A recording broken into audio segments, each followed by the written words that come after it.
Bien.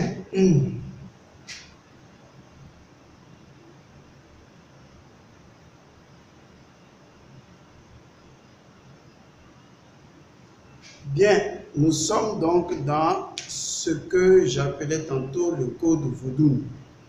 Je vous remercie d'être avec nous sur cette chaîne et cette émission. Pour les personnes qui n'ont pas suivi les vidéos précédentes, je vous renvoie à ces vidéos-là pour une meilleure compréhension. Donc, comme je le disais dans l'autre vidéo en résumé, le mot vaudou, c'est pas un, il ne faut pas considérer l'écriture du mot vaudou, parce que c'est un code. Les Africains s'expriment par code, parce qu'ils savent contourner la pensée ou l'esprit mental pour aller dans l'esprit intuitif. Donc le but, c'est d'aller dans l'esprit intuitif et non d'être bloqué par des raisonnements. Parce que pour eux, c'est la nature qui transcende. Et il y a la natura naturans, c'est-à-dire la nature abstraite, la nature secrète. Et dans la nature secrète, on ne peut pas expliquer les choses. Chacun doit découvrir cette chose-là. Donc on envoie la personne chercher. On envoie la personne dans la forêt. Et non d'Oloni, c'est-à-dire on lui envoie une devinette, une métaphore, une impression métaphysique. Et c'est à lui d'aller chercher la réponse. Parce qu'on estime que son âme possède déjà les réponses et que sa quête ne fera que réveiller la vérité qu'il sait, puisqu'il est un microcosme du macrocosme. Je vous ai dit également que toute la connaissance africaine repose sur la métaphysique de la nature. Donc pour l'Africain, il ne s'agit pas de se voir distinct de la nature. Pour l'Africain, pour l'Égyptien antique, nous sommes un être avant tout naturel. Nous sommes de la nature. Nous sommes imbibés dans la nature. Nous faisons une unité avec la nature comme une cellule fait partie d'un organe. Donc nous sommes à l'intérieur de la nature et tous les mouvements, tout ce que la nature fait agit sur nous. Tout ce que la nature ou l'univers fait agit sur nous et tout ce que nous faisons agit sur, disons, l'univers. C'est ça le principe du Djed, au sein duquel va se retrouver le principe de la Mahat. Alors, ce qui nous intéresse ici, c'est d'approcher le vaudou, comme je vous l'ai dit, ne considérez pas l'écriture, considérez le son. Parce que pour l'Africain, écouter la nature est sa priorité, traduire l'événement vibratoire de la nature en des réalités humaines approximatives ou complètes, c'est ça sa mission. Donc c'est un alchimiste continuel. Alors pour lui, le mot vaudou ne peut pas être défini. C'est une métathèse, c'est une fonction qui a une autre fonction. C'est pourquoi c'est naturellement un code. Et pour ce faire, il faut pouvoir décoder en allant dans le son, la vocalisation, le vocal. Et donc l'Africain, comme le son lui parle, vous voyez, la vibration lui parle, l'univers lui parle. Il entend le son vaudou. Et ça, il entend au plus profond de ce que la nature lui dit.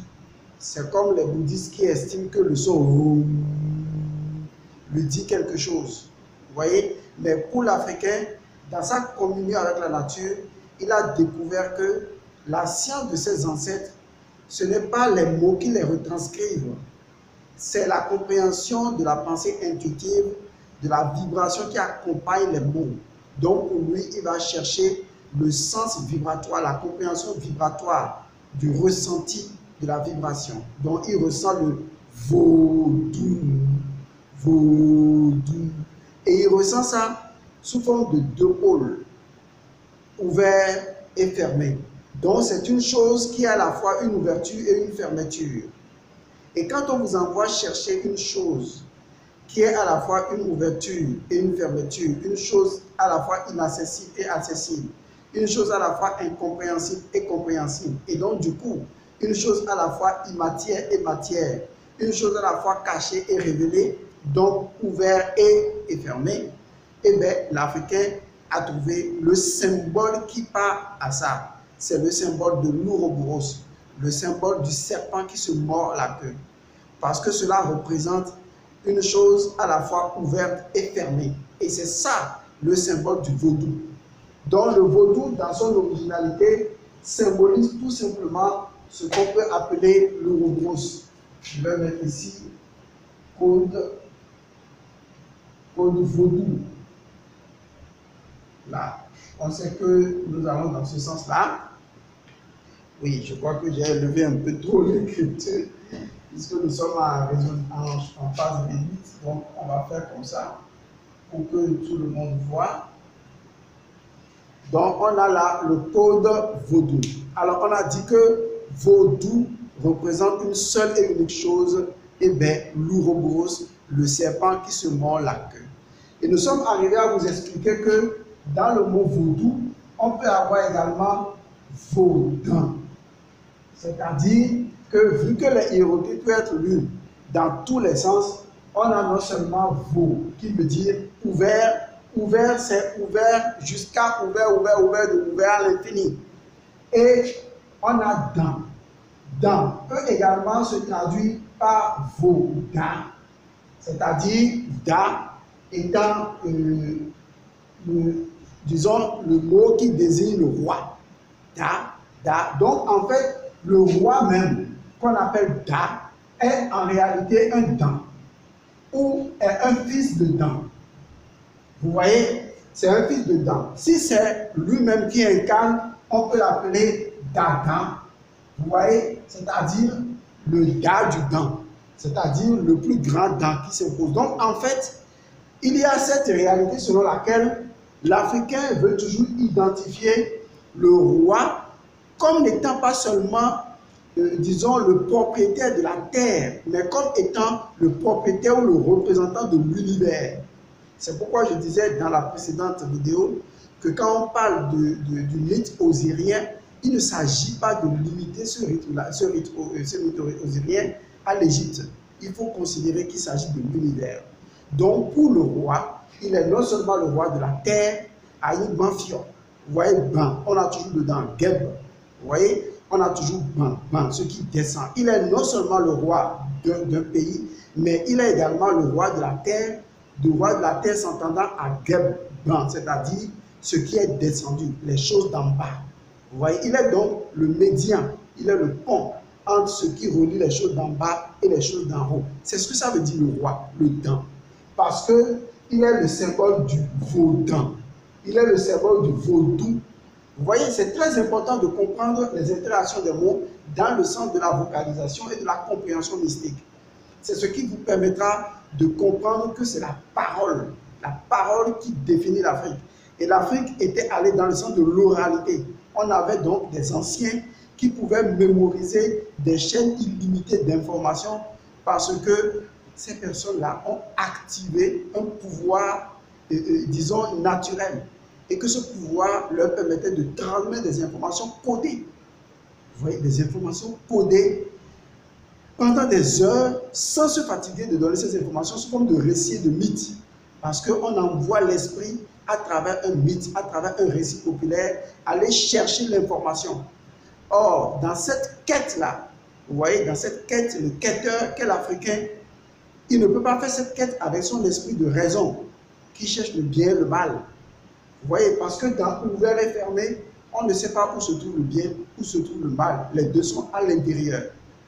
Bon, je vais évoluer dans mon explication. Donc, vous commencez à comprendre pourquoi, dans l'Égypte antique, les pharaons étaient représentés avec un serpent sur la tête, ou des rois étaient représentés avec un serpent autour du cou, parce que le roi, le Da, était en même temps le Dan. Il était le représentant de Vaudin. Vous voyez, le grand serpent. Et là, je ne parle pas du serpent divinité Dan, je parle du Dan, en tant que représentation symbolique de ce qu'on pourrait appeler le tout. Le tout. C'est ça, le tout. Vous voyez, le tout. C'est-à-dire que le tout, c'est ce quelque chose en dehors duquel il n'y a que le tout. Et si quelque chose devait être en dehors du tout, c'est forcément le tout. Donc c'est l'englobant tout, comme on le dirait. C'est l'englobant tout. Alors, ce dans l'Égypte antique, pouvait être comparé à ce qu'on appelle le serpent Mehen, sous le nom que les égyptologues ont donné, c'est le serpent Mehen, ou tout simplement écrit MHN. Le serpent Mehen, parce que c'est en même temps le serpent qui représente le Nil, qui représente donc le Nil. Le Nil dans sa forme serpentine. Vous voyez, le Nil tel que vu à l'époque représentait non seulement le serpent, mais représentait également, je vais toujours effacer, je vais écrire ici, représentait donc le Noun. Le Noun, on écrit également avec une seulement, le Noun. Hein, le Noun étant dans l'égyptologie ou dans la science de nos ancêtres, le Noun étant Noun, on écrit avec NW aussi et avec NW. Le Nounou, d'accord, ça peut se lire comme ça, nous, et ça peut se continuer. En fait, c'est ce que les gens ne savent pas. Ça ne s'arrête pas seulement à ça. Ça continue. On peut l'écrire indéfiniment. Quand on peut l'écrire 2 fois, on peut l'écrire indéfiniment. Je vais revenir sur ça une autre fois. Donc, ceci représentait également ce qu'on pourrait appeler l'océan primordial. L'océan primordial. L'océan primordial, excusez, hein,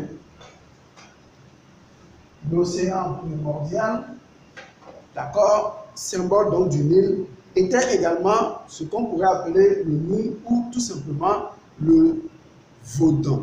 Vous voyez, le Vaudou, en quelque sorte. Voilà, c'est exactement ça.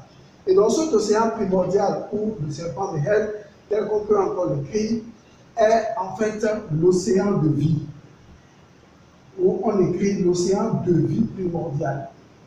Vous voyez, l'océan de vie primordial. L'océan primordial de vie. Et donc, c'est de cet océan de vie primordial que, selon le mythe égyptien ou la mythologie égyptienne, on va faire sortir celui que vous appelez Atum.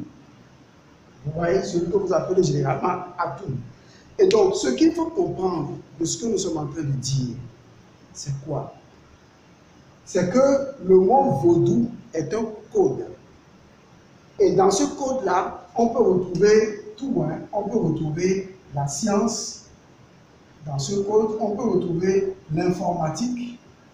Aujourd'hui, nous avons dans l'informatique le code 01. Et le code 01 traduit exactement le vaudou. Le vaudou, pourquoi? C'est une chose à la fois ouverte avec le O et fermée. Alors, ce que je veux dire avec ouvert et fermé, il faut comprendre ce que ça veut dire. Ouvert et fermé, c'est comme si on disait que la chose était à la fois ouverte jusqu'à l'infini et que de son infinité ouverte, cela peut se réduire jusqu'à une forme d'unité. Et donc, on pourrait trouver donc dans le mot vaudou une chose à la fois libre d'elle-même jusqu'à l'infini et pouvant être cernable à partir de son unité. Et donc, l'unité devient le point de départ à partir de duquel on peut comprendre l'englobant tout. On peut comprendre l'englobant tout. Donc, on peut retrouver également le vaudou en politique. On peut retrouver le vaudou en quoi? Bon, en économie. On peut retrouver le vaudou en économie. Pourquoi? Parce que le vaudou, c'est tout simplement l'océan primordial. L'océan de vie primordial. Le serpent qui se mord la queue. Vous voyez, le serpent qui se mord la queue. Le tout simplement. Donc, nos ancêtres ne voulaient pas adorer une divinité qu'on appelle vaudou. Non. Il y a ce que moi j'appelle le vaudou. D'accord? Ce que j'appelle le vaudou et ce que j'appelle les vaudous. Vous voyez, c'est deux choses différentes. Il y a le vaudou, dont nous sommes en train de parler ici en code. Il y a les vaudous. Les vaudous n'étant que les représentations principielles, multiples, issues du vaudou primordial. Le vaudou primordial étant tout simplement le Noun. Le Noun étant la représentation du serpent, la divinité, l'océan primordial, le serpent qui se mord la queue, vaudou. Une chose à la fois ouverte et fermée en même temps. Et dans toutes les compréhensions, tout ça veut dire ouvert et fermé. Une chose à la fois révélée et cachée. Une chose à la fois en profondeur et une chose à la fois superficielle. Mais également une chose à la fois électricité et à la fois magnétisme. Donc on peut retrouver ce symbolisme-là de ouvert et fermé à la fois dans tout ce qui existe. Et un cerveau qui peut réfléchir dans les deux sens à la fois, ouvert et fermé, est un cerveau transcendant. Et c'est pour ça que Bouddha parlera du juste milieu. Et c'est d'ailleurs pourquoi quand on parle du serpent Mehen, il faut que je me rappelle de ça, on va retrouver une forme d'évolution de ce symbolisme-là dans les langues orientales où on parle de Maha. Maha. Vous voyez, on parle de Maha. Étant donné que nous n'avons pas de voyelles en égyptologie, eh bien, les voyelles peuvent se modifier. Mehen, Maha, c'est la même chose. Parce que Maha veut dire la chose la plus grande, ce qu'on ne peut pas dépasser. Or, Mehen signifie justement le serpent qui est si grand qu'on ne peut pas appréhender les limites, aussi bien à l'extérieur qu'à l'intérieur. Donc, Maha et Mehen, c'est la même chose. Tout simplement. Maha signifiant le plus grand. Et quand vous retrouvez le mot Maha, c'est le mot Mehen de nos ancêtres, tel qu'on le dit aujourd'hui, qui a toujours été déformé, qui devient Maha après. Et qui représente également le vaudou, c'est-à-dire ce qui n'a pas de commencement et de fin, ce qui est grand, l'océan primordial. Donc il faut comprendre que dans la métaphysique du vaudou, on ne peut pas attribuer le vaudou à un fétiche. Le vaudou n'est pas un fétiche. Le vaudou n'est pas un fétiche. D'ailleurs, le mot vaudou, si vous allez dans sa méditation, vous comprendrez que c'est un mot caché. Un mot caché qui possède une équation. On peut traduire le mot vaudou en une équation mathématique, appréhendable, utilisable. Je vous assure, aujourd'hui, c'est possible. Parce que qu'est-ce qui est cette chose qui est à la fois ouverte et fermée?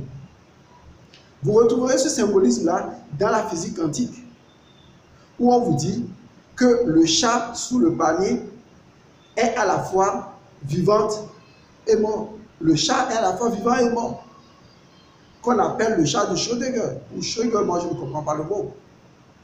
Toujours est-il que on constate à partir de cette métaphysique-là que nous sommes devant une réalité qui nous envoie dans un monde qui nous indique que la réalité telle que nous la percevons est à la fois inexistence et existence. À la fois, pas une avant l'autre, mais en même temps. Il n'y a pas de spirituel à part, il n'y a pas de matériel à part, non. Les deux en même temps, ici et maintenant, vivant ici et maintenant, et indétachable, comme une réalité absolue. Parce que dans le Noun, dans l'océan de vie primordiale, les esprits ou les nétérous, ou les nétères, ou les forces de la nature qui opèrent sont des forces qui sortent de ce monde aquatique-là, mais possédant une partie subtile et une partie matière. C'est la raison pour laquelle dans l'Égypte antique, vous allez voir que les divinités sont toujours représentées en deux états, une partie animale et une partie humaine. C'est la raison pour laquelle dans les traditions africaines, dans les danses culturelles, vous remarquerez que les danses requièrent toujours de porter un masque, parce qu'on veut toujours démontrer que nous sommes devant une réalité à la fois inconnue et connue, à la fois inaccessible et accessible. Tout ça, c'est le vaudou. Le vaudou est la réalité et l'irréalité, l'intérieur et l'extérieur, l'électricité et le magnétisme. Le vaudou est ce qui est à la fois ouvert et fermé, dont les arcanes peuvent être utilisés aujourd'hui par la science, par tout le monde. C'est pourquoi je disais en introduction dans les vidéos précédentes que, en fait, ce qu'il faut comprendre, c'est qu'aujourd'hui, nous n'avons plus de praticiens qui maîtrisent la métaphysique de la science de nos ancêtres et qui n'ont gardé que les pratiques qui consistent à tuer des animaux, mais qui ne savent pas qu'il n'est pas nécessaire de tuer les animaux. Les gens tuaient les animaux avant dans le vaudou parce que c'est les éléments qu'ils avaient immédiatement et qu'ils pouvaient utiliser.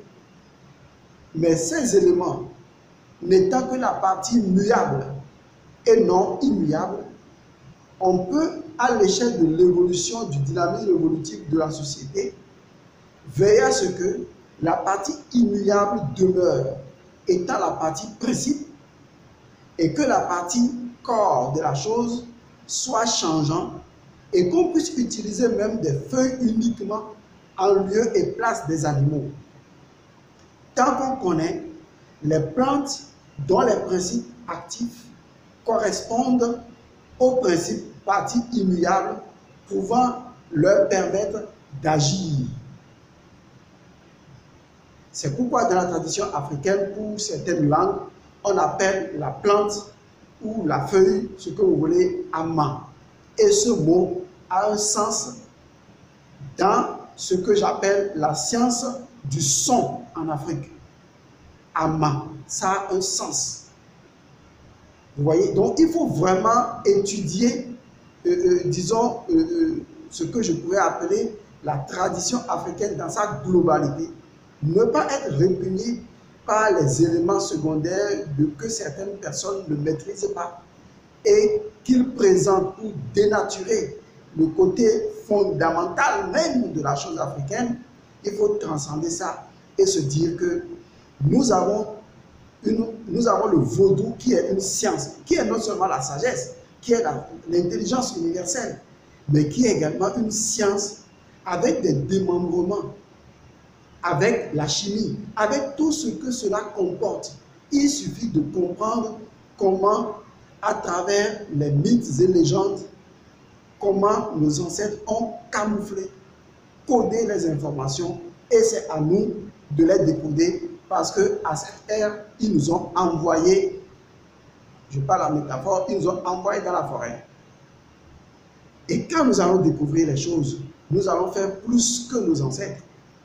Parce que nous aurons des principes actifs, si vous voulez, que nous aurions maîtrisés pour faire agir le monde tel qu'eux-mêmes le faisaient en leur époque.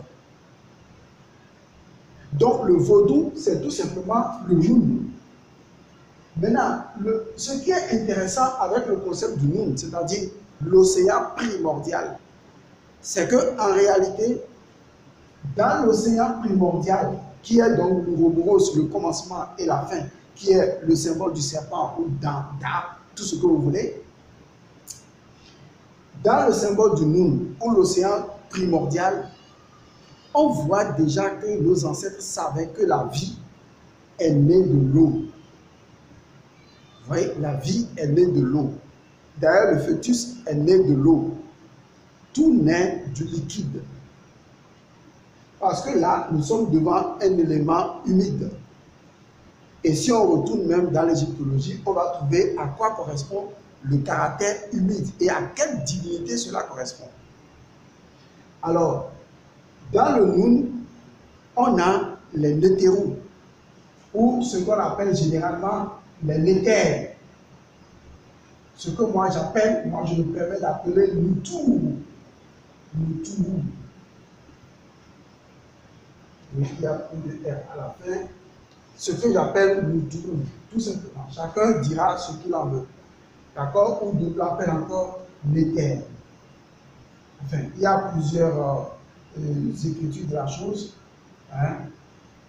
Ok, donc Nétère. Alors, les Nétérous vont être considérés comme les principes premiers, secondaires du principe vaudou unique. Ça veut dire que le vaudou, en tant qu'océan primordial, en tant que Ouroboros, en tant que Noun, possède en lui-même ce que j'appelle tout ce dont l'univers a besoin. Donc l'englobant tout contient une infinité de réalités et en dehors de laquelle il n'existe rien d'autre, car c'est le tout de la totalité du tout. Donc les principes premiers de tout ce qui existe se trouvent déjà dans le Nun, à la fois en tant que principe premier et leur manifestation. C'est pourquoi je disais tantôt que le tout indivisible possède en lui-même esprit et matière. Pas l'esprit seulement, mais les deux à la fois. C'est pourquoi les divinités égyptiennes et d'autres divinités étaient toujours représentées par un aspect caché et un aspect révélé.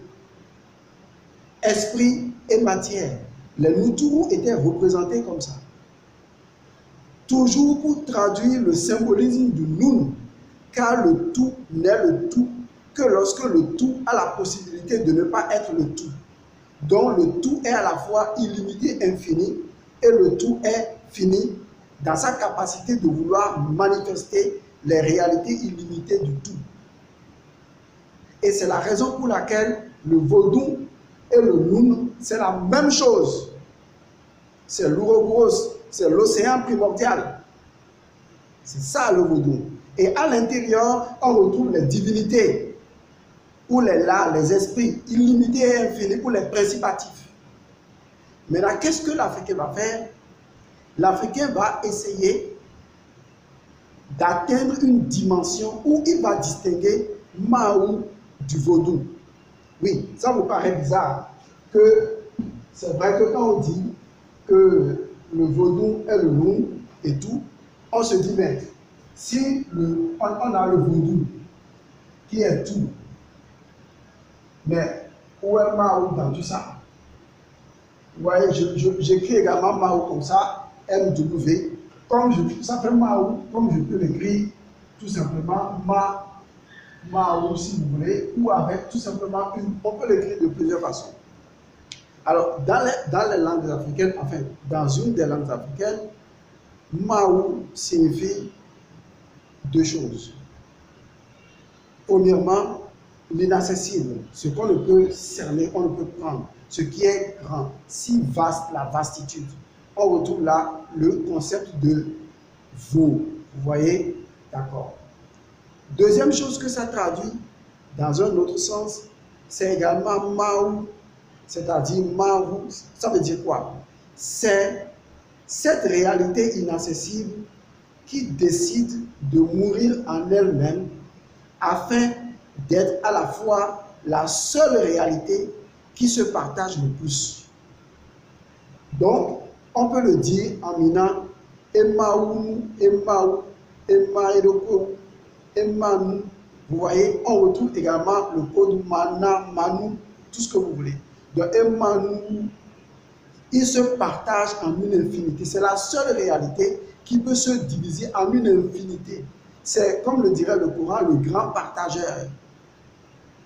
D'accord? Donc, cette réalité est à la fois la réalité inaccessible, mais en même temps la seule réalité qui, dans sa nature, se divise en une infinité de sa propre réalité.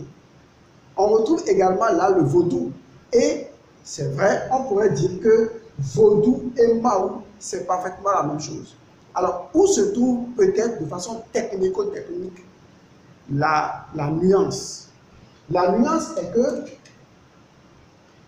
le Vaudou, bien que désignant toujours le Nun, d'accord, ou Mahou, si vous voulez, bien que désignant également vraiment le Nun ou l'océan de vie primordial ou l'englobant tout ce que vous voulez, Mahou qu'on peut encore attribuer à Atum, si vous voulez hein, également, Mahou qu'on peut encore attribuer à Atum.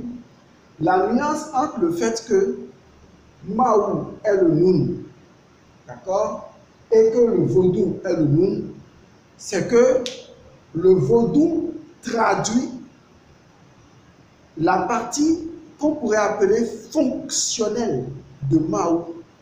Et c'est ça la grande nuance. Je ne l'appelle même pas petite nuance, je l'appelle grande nuance. Parce que Mahou a une nature fonctionnelle. C'est pourquoi la réalité du Vaudou est une réalité fonctionnelle. Quand je dis fonctionnelle, c'est une réalité qui est basée sur l'utilisation des éléments de l'englobant tout ou de la nature pour agir, pour concrétiser. pour manifester.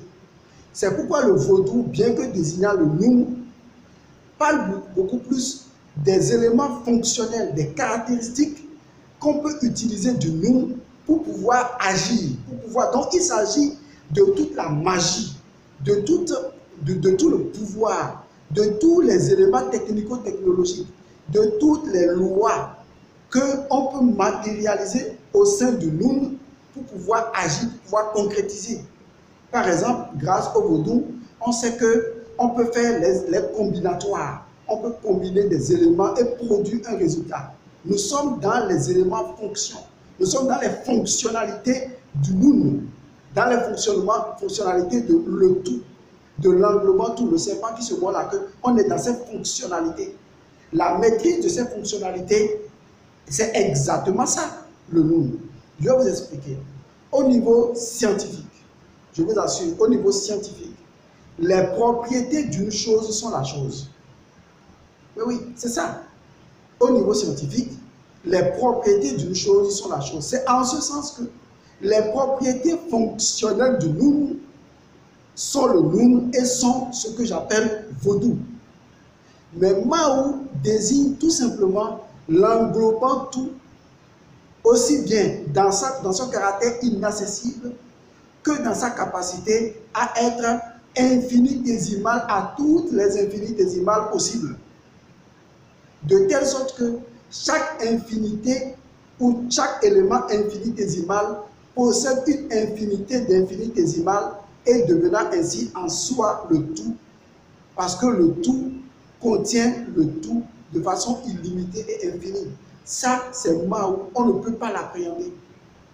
C'est pourquoi quand un bon Bokonon veut faire ce travail, il appelle déjà Mahou, parce qu'il se positionne dans un courant d'énergie de celui qui est inaccessible, mais dont il a également une portion. Ensuite, il désigne le vaudou, parce que le vaudou représente l'aspect technico-technique, ou la capacité d'utiliser les fonctions du Noun pour pouvoir agir.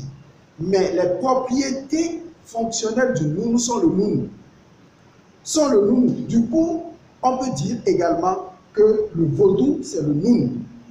Si vous avez compris cette première ou cette deuxième première partie, c'est déjà très important parce que c'est de cette manière-là qu'on réintègre les valeurs intrinsèques de nos ancêtres, non plus dans des histoires du sang qu'on va expliquer et des histoires de femmes mal maîtrisées, mais en démontrant que notre science suit un raisonnement imparable qui est l'ensemble des pulsations même de la nature et de l'univers que nos ancêtres ont écouté et que nos ancêtres ont retranscrit. Alors, dans le monde vaudou, voyez beaucoup plus un rituel initiatique, quelque chose qui vous parle, vaudou, qui représente une chose à la fois illimitée et infinie, mais qui est si ordonnée, si parfaite, si harmonisée, que la seule chose qui indique sa représentativité, c'est l'unité. Et vous verrez prochainement, je vous donnerai la forme de ce que ça veut dire, le mot vaudou, et vous allez voir que rien qu'en regardant cette forme-là, vous serez émerveillé. Je vous remercie et je vous retrouve à la prochaine fois. Que les bénédictions soient.